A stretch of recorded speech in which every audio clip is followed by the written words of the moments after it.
Welcome to the Movie Guys March Movie Previews Week 3. I'm Paul. I'm Steven, and one of us has a movie named for him this week. Can you guess which one? If you said Steven, I'm touched, but you blew it.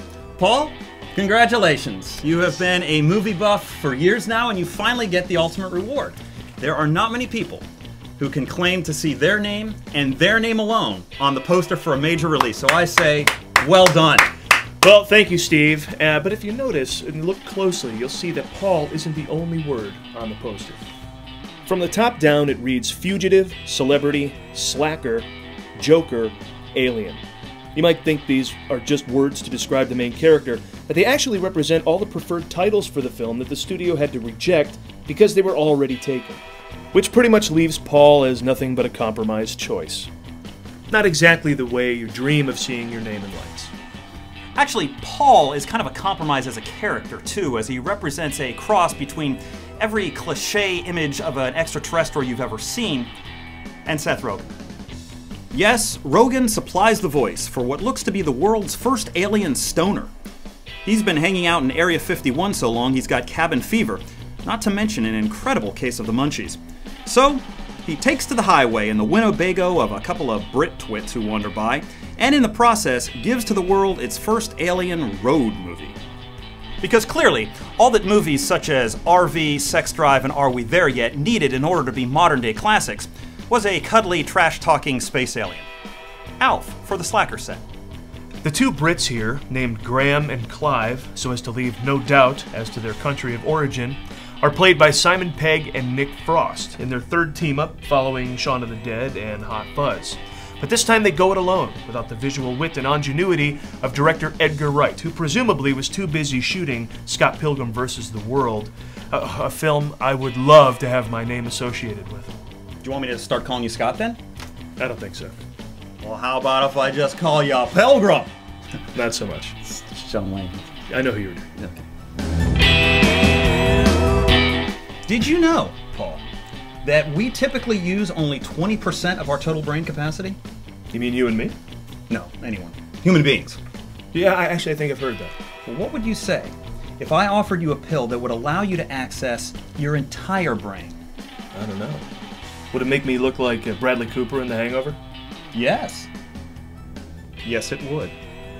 Limitless tells the tale of what happens to Mr. Cooper when some guy offers him some drug and he takes it. Always the recipe for success.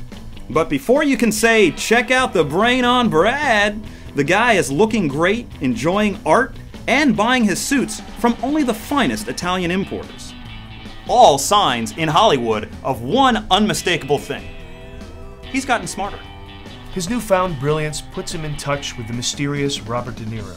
And when we say mysterious here, we're not so much referring to his character as we are to the mystery of why Robert De Niro would limit himself to Limitless instead of getting involved with another huge prestige project like the great movies that put him on the map.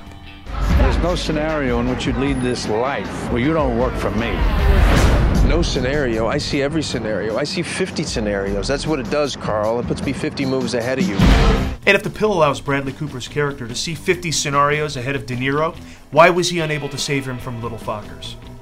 As with all drugs, there are dangerous side effects. It begins to induce trip switching, a phenomenon in which time moves with a stop-motion quality, which frankly seems less a plot point and more an excuse for the director to indulge in all of his favorite camera tricks from film school. In any case, the final message of the film seems to be one that's close to studios' hearts, and one that keeps getting trotted out in film after film.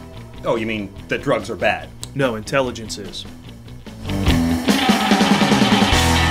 And finally this week, Detroit rolls out its newest luxury model, the Lincoln Lawyer, which offers four-wheel drive and tort reform at an affordable price. It's the latest vehicle to be named after a profession, following in the path of the Mercury Mountaineer, the Ford Escort, and the Chevy Hooker. Steve, I think you're a little confused. Well, it wouldn't be the first time.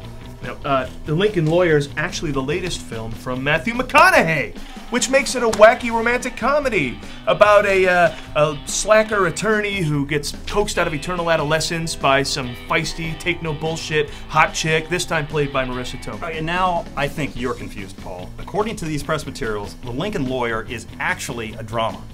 You gotta be kidding me.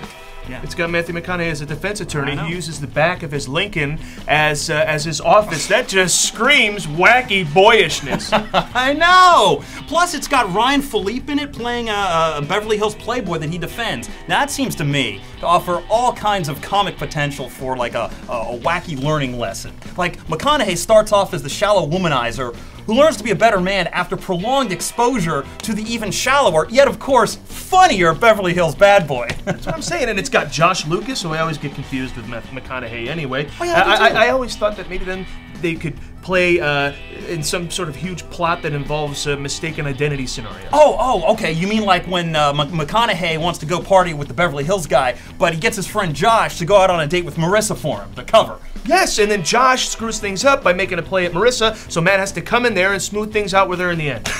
That sounds awful. Yes, but at least it's a Matthew McConaughey movie. It's something I understand. What is this movie about?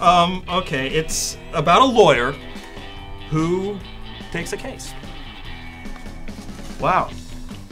Careful not to oversell that one.